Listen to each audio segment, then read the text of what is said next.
ओम शांति। आज 7 अगस्त 2024 के बाबा के अनमोल मधुर महावाक्य सुनेंगे। मीठे बच्चे, याद की यात्रा से तुम्हारी कमाई जमा होती है। तुम घाटे से फायदे में आते हो, विश्व का मालिक बनते हो। आज की मुरली से प्रश्न है, सत का संग तारे कुसंग बोरे, इसका अर्थ क्या है? उत्तर, जब तुम बच्चों को सत का संग अर्थात बाप का संग मिलता है, तब तुम्हारी चढ़ती कला हो जाती है। रावण का संग कुसंग है, उसके संग से तुम नीचे गिरते हो, अर्थात रावण तुम्हें डुबोता है। बाप पार ले जाता है। बाप की भी कमाल है जो सेकंड में ऐसा संग देते जिससे तुम्हारी गति सदगति हो जाती है। इसलिए इसे जादूगर भी कहा जाता है। ओम शांति। बच्चे याद में बैठे थे, इसको कहा जाता है याद की यात्रा। मुरली से पहले सभी याद में बैठते हैं तो इसको कहा जाता है याद की यात्रा। बाप कहते योग अक्षर काम में न लाओ, बाप को याद करो। वह है आत्माओं का बाप, परम पिता पतित पावन। उस पतित पावन को ही याद करना है। बाप कहते हैं देह के सब संबंध छोड़ एक बाप को याद करो। कहते हैं ना, आप मुझे मर गई दुनिया। देह सहित देह के जो भी संबंध आदि देखने में आते हैं, उनको याद नहीं करो, एक बाप को ही याद करो, तो तुम्हारे पाप जल जाएंगे। याद से ही पाप जल जाएंगे। तुम जन्म जन्मांतर की पापात्माएं हो ना। यह है ही पापात्माओं की दुनिया। सतयुग है पुण्य आत्माओं की दुनिया। अब पाप सब कटकर पुण्य कैसे जमा हो? सारे पापों को काट के पुण्य कैसे जमा हो? बाप की याद से ही जमा होंगे। आत्मा में मन बुद्धि है ना, तो आत्मा को बुद्धि से याद करना है। इसको बाप को, आत्मा को बुद्धि द्वारा बाप को याद करना है। बाप कहते तुम्हारे जो भी मित्र संबंधी है, उन सबको भूलो। वह सब एक दो को दुख देते हैं। एक पाप करते हैं जो काम कटारी चलाते हैं। दूसरा पाप फिर क्या करते हैं? एक पाप काम कटारी चलाने का, दूसरा पाप फिर क्या करते हैं?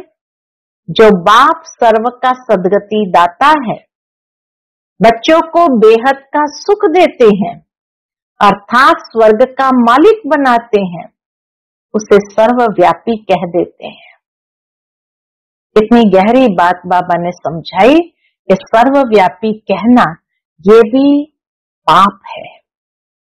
जिस तरह पहला पाप काम कटारी चलाने को कहा, दूसरा पाप फिर बाबा कहे सर्वव्यापी कहना, ये भी पाप है।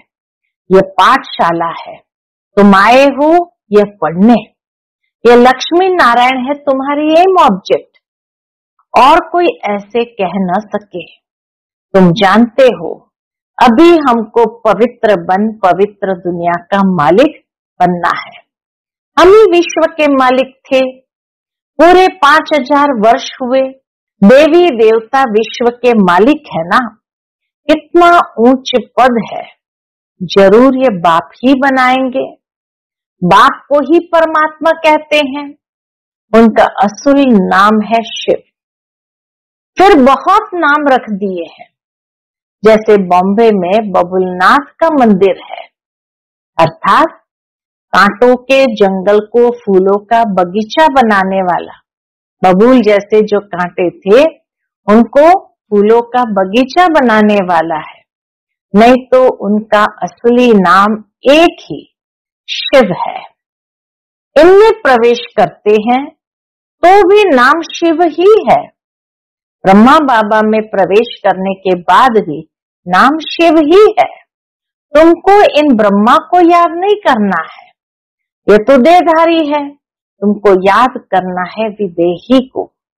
तुम्हारी आत्मा पतित बनी है, उनको पावन बनाना है। कहते भी है महान आत्मा, पाप आत्मा। महान परमात्मा नहीं कहते हैं। अपने को परमात्मा व ईश्वर भी कोई कह न सके। कहते भी है महात्मा, पवित्र आत्मा। सन्यासी सन्यास करते हैं इसलिए पवित्र आत्मा है। बाप ने समझाया है, वह भी सभी पुनर्जन्म लेते हैं। देहधारियों को पुनर्जन्म जरूर लेना पड़ता है। विकार से जन्म ले, फिर जब बड़े बालिग बन जाते हैं तो सन्यास कर लेते हैं। देवताएं तो ऐसे नहीं करते, वह तो एवर पवित्र है। बाप अभी तुमको आसुरी से दैवी बनाते हैं। दैवी गुण धारण करने से दैवी संप्रदाय बनेंगे। दैवी संप्रदाय रहते हैं कहाँ? सतयुग में। आसुरी संप्रदाय रहते हैं कलयुग में। अभी है संगम युग। अब तुमको बाप मिला है, कहते हैं अब तुमको फिर दैवी संप्रदाय बनना है जरूर। तुम यहाँ आए ही हो दैवी संप्रदाय बनने। दैवी संप्रदाय वालों को अथाह सुख है। इस दुनिया को कहा जाता है हिंसक, देवताएं हैं अहिंसक। इस दुनिया को कहा जाता है हिंसक और देवताएं है अहिंसक। बाप कहते मीठे मीठे रूहानी बच्चों, बाप को याद करो। कितना प्यार से बाबा कहते मीठे मीठे रूहानी बच्चों, बाप को याद करो। तुम्हारे जो गुरु लोग हैं वह भी सब देहधारी है। अभी तुम आत्माओं को परमात्मा बाप को याद करना है। सुख तब मिलेगा जब तुम पुण्य आत्मा बनेंगे। 84 जन्म के बाद ही तुम पाप आत्मा बन जाते हो। अभी तुम पुण्य जमा करते हो, योग बल से पापों को खत्म करते हो। इस याद की यात्रा से ही तुम विश्व के मालिक बनते हो। तुम विश्व के मालिक थे तो सही ना, वह फिर कहाँ गए? यह भी बाप ही बताते हैं। तुमने 84 जन्म लिए, सूर्यवंशी चंद्रवंशी बने। कहते भी है भक्ति का फल भगवान देते हैं। भगवान कोई देहधारी को नहीं कहा जाता है।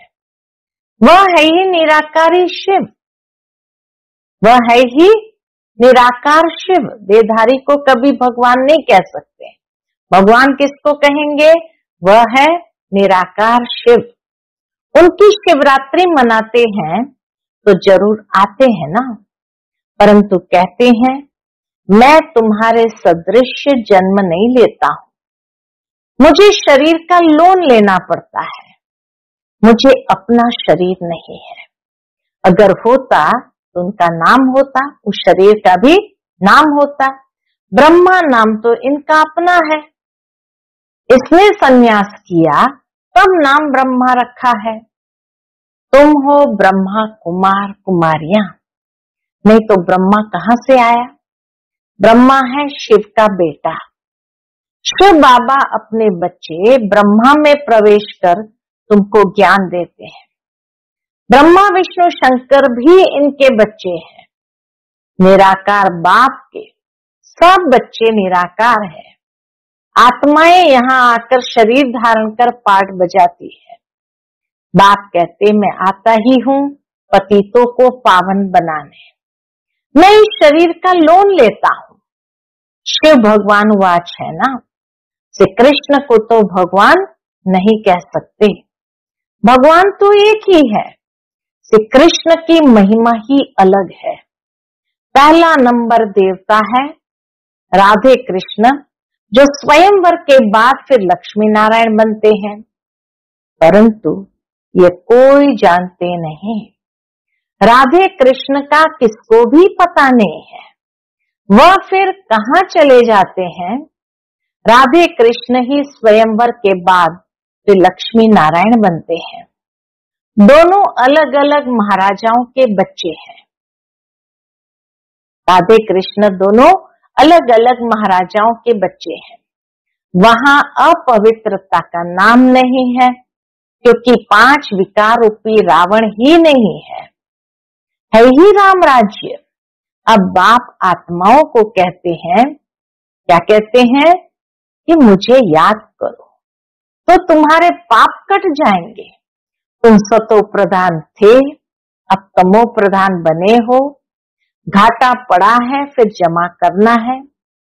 भगवान को व्यापारी भी कहा जाता है। कोई विरला उनसे व्यापार करे। फिर और क्या कहते हैं, जादूगर भी उनको कहते हैं। कमाल करते हैं, जो सारी दुनिया की सदगति करते हैं, सबको मुक्ति, जीवन मुक्ति देते हैं। तो जादू का खेल है ना, यही तो जादू का खेल है। मनुष्य मनुष्य को दे नहीं सकते। तुम 63 जन्म भक्ति करते आए हो, इस भक्ति से कोई ने सदगति को पाया है? कोई है जो सदगति दे? हो नहीं सकता। एक भी वापस जा नहीं सकता। बेहद का बाप ही आकर सबको वापस ले जाते हैं। दुनिया में अनेक राजाएं हैं, वहां तुम थोड़े राज्य करते हो, बाकी सब आत्माएं मुक्ति में चली जाती है। तुम जाते हो जीवन मुक्ति में, वाया मुक्ति धाम।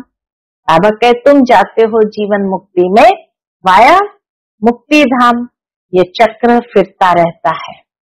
अभी तुम आत्माओं को दर्शन हुआ है इस चीज का, इस सृष्टि चक्र का। पूरा सृष्टि चक्र को हमने अच्छी तरह से समझा है। इसीलिए बाबा कहे तुमने दिव्य दृष्टि से दर्शन किया, रचयिता और रचना के आदि मध्य अंत का। तुम ही इस ज्ञान से नर से नारायण बनते हो। देवताओं की राजधानी स्थापन हो गई, फिर तुमको ज्ञान की दरकार नहीं रहेगी। भक्तों को भगवान ने फल दिया, आधा कल्प सुख का। फिर रावण राज्य में दुख शुरू हुआ है। आहिस्ते आहिस्ते सीढ़ी उतरते हैं। तुम सतयुग में हो तो भी एक दिन जो बीता, सीढ़ी उतरनी होती है। एक दिन भी बीता तो सीढ़ी नीचे उतरनी होती है। तुम 16 कला संपूर्ण बनते हो, फिर सीढ़ी उतरते ही रहते हो। सेकंड बाय सेकंड टिक टिक होती है, उतरते ही जाते हैं। समय बीतते बीतते इस जगह आकर पहुंचे हो। वहां भी तुम ऐसे ही घड़ियां बीतती जाएंगी। बाबा कहे वहां भी ऐसे ही घड़ियां बीतती जाएगी। हम सीढ़ी चढ़ते हैं एकदम फट से, लिफ्ट में चढ़ जाते हैं, फिर सीढ़ी उतरनी है जो मिसल धीरे धीरे। बाप कहते मैं सर्व की सदगति करने वाला हूं। मनुष्य मनुष्य की सदगति कर न सके, क्योंकि वो विकार से पैदा होते हैं, पतित है।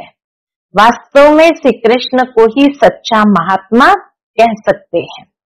ये महात्मा लोग तो फिर भी विकार से जन्म ले, फिर संन्यास करते हैं। वह तो है देवता। देवताएं तो सदैव पवित्र है, उनमें कोई विकार होता नहीं।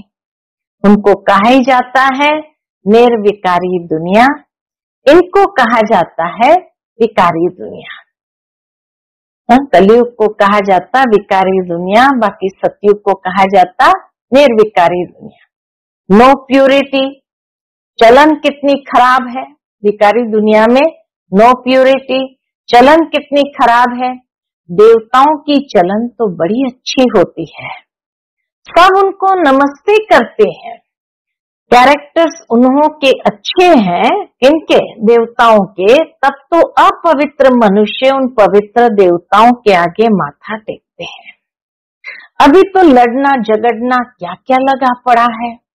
बड़ा हंगामा है, अभी तो रहने की भी जगह नहीं, चाहते हैं मनुष्य कम हो, परंतु यह तो बाप का ही काम है।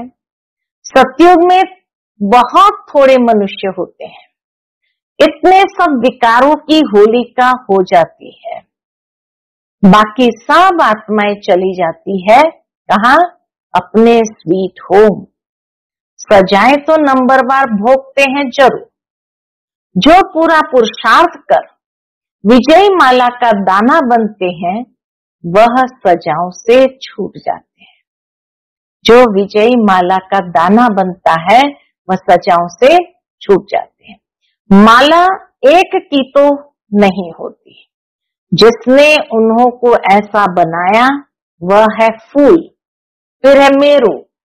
शिव बाबा है फूल, फिर है मेरू, प्रवृत्ति मार्ग है ना, तो जोड़ी की माला है, सिंगल की माला नहीं होती, सन्यासियों की माला होती नहीं। वह है निवृत्ति मार्ग वाले, यह प्रवृत्ति मार्ग वाले को ज्ञान दे न सके।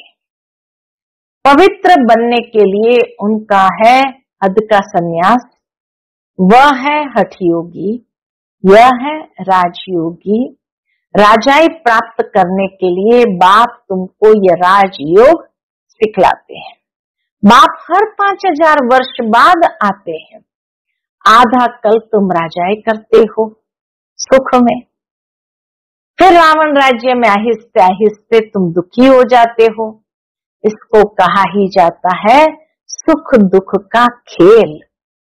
तुम पांडवों को जीत पहनाते हो, अब तुम हो पंडे, घर जाने की यात्रा कराते हो। वह यात्राएं तो मनुष्य जन्म जन्मांतर करते आए हैं, अब तुम्हारी यात्रा है घर जाने की। बाप आकर सबको मुक्ति, जीवन मुक्ति का रास्ता बताते हैं। तुम जीवन मुक्ति में, बाकी सब मुक्ति में चले जाएंगे। हाहाकार के बाद फिर जय जयकार हो जाती है। अभी है कलयुग का अंत, आफतें तो बहुत आनी है। बाबा कहे आफतें तो बहुत आने की है, फिर उस समय तुम याद की यात्रा में रह नहीं सकेंगे। क्यों? क्योंकि हंगामा बहुत हो जाएगा। इसलिए बाप कहते हैं अब याद के यात्रा को बढ़ाते जाओ तो पाप भस्म हो जाए, और फिर जमा भी करो। पाप भस्म भी करना और जमा भी करना है। सतो प्रधान तो बनो। बाप कहते हैं मैं हर कल्प के पुरुषोत्तम संगम युग पर आता हूँ। यह तो बहुत छोटा सा ब्राह्मणों का युग है। ये तो बाबा कहे बहुत छोटा सा ब्राह्मणों का युग है। ब्राह्मणों की निशानी चोटी होती है। ब्राह्मण, देवता, क्षत्रिय, वैश्य, शूद्र, ये चक्र फिरता ही रहता है। ब्राह्मणों का बहुत छोटा कुल होता है। इस छोटे से युग में बाप आकर तुमको पढ़ाते हैं। तुम बच्चे भी हो तो स्टूडेंट्स भी हो, फॉलोअर्स भी हो, एक के ही है। बच्चे, स्टूडेंट्स, फॉलोअर्स सब एक के ही है। ऐसा कोई मनुष्य होता नहीं जो बाप भी हो, शिक्षा देने वाला टीचर भी हो, सृष्टि के आदि मध्य अंत का ज्ञान देता है, फिर साथ में भी ले जाए। ऐसा कोई मनुष्य हो न सके। ये बातें अभी तुम समझते हो। सतयुग में भी पहले पहले बहुत छोटा झाड़ होता है, बाकी सब शांति धाम में चले जाएंगे। बाप को कहा जाता है सर्व का सदगति दाता। बाप को बुलाते हैं, हे पतित पावन बाबा आओ। दूसरे तरफ फिर कहते हैं परमात्मा कुत्ते, बिल्ली, ठिक्कर, भिक्कर सब में है। बेहद के बाप का अपकार करते हो। बाप जो विश्व का मालिक बनाते, उनको डिफेम करते हैं। इसे ही कहा जाता है रावण का संग दोष। सत का संग तारे, कुसंग डुबोए। रावण राज्य शुरू होते हैं तो तुम गिरने लग पड़ते हैं। बाप आकर तुम्हारी चढ़ती कला करते हैं, बाप आकर मनुष्य को देवता बनाते हैं, तो सर्व का भला हो जाता है। अभी तो सब यहाँ है, बाकी जो भी रहे हुए हैं वह आते रहते हैं। जब तक निराकारी दुनिया से सब आत्माएं आ जाएगी, तब तक क्या होगा?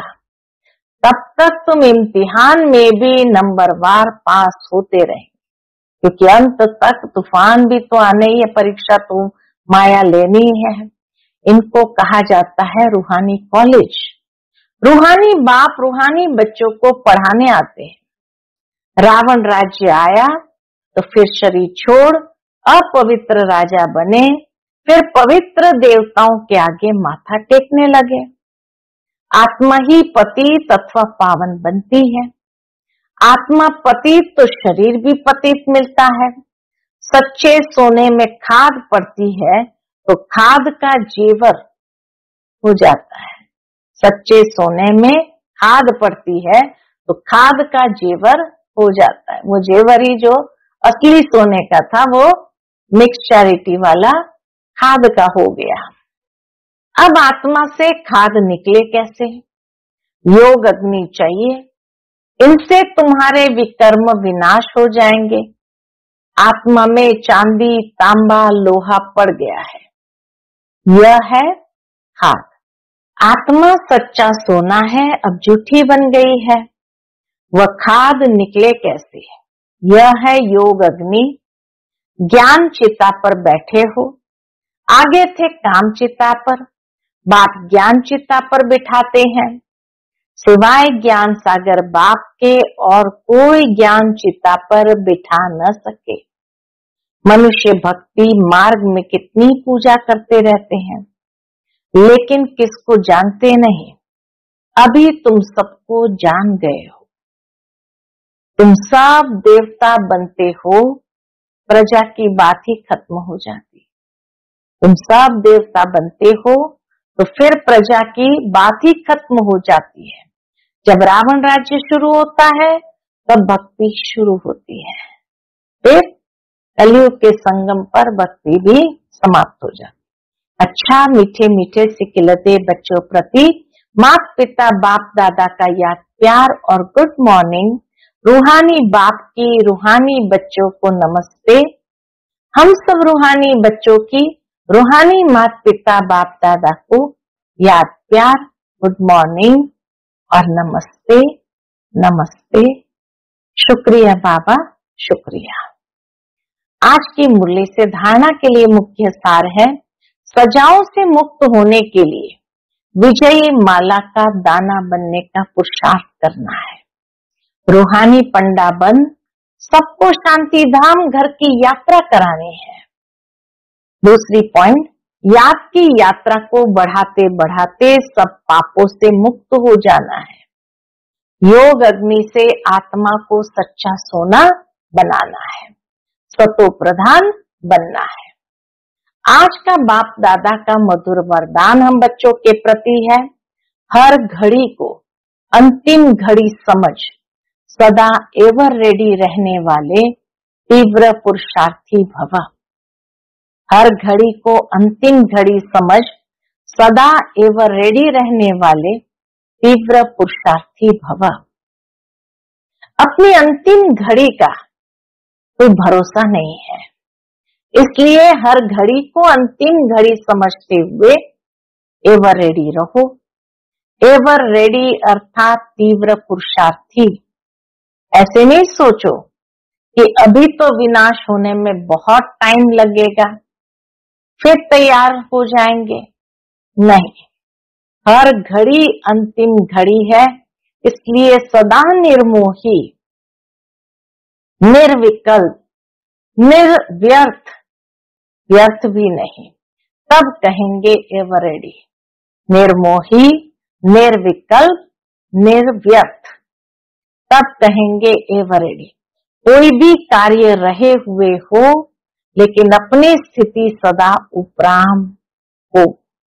जो होगा वो अच्छा होगा, जो होगा वो अच्छा होगा। आज का स्लोगन है, अपने हाथ में लौ उठाना भी क्रोध का अंश है। अपने हाथ में लौ उठाना भी क्रोध का अंश है। अच्छा, ओम शांति।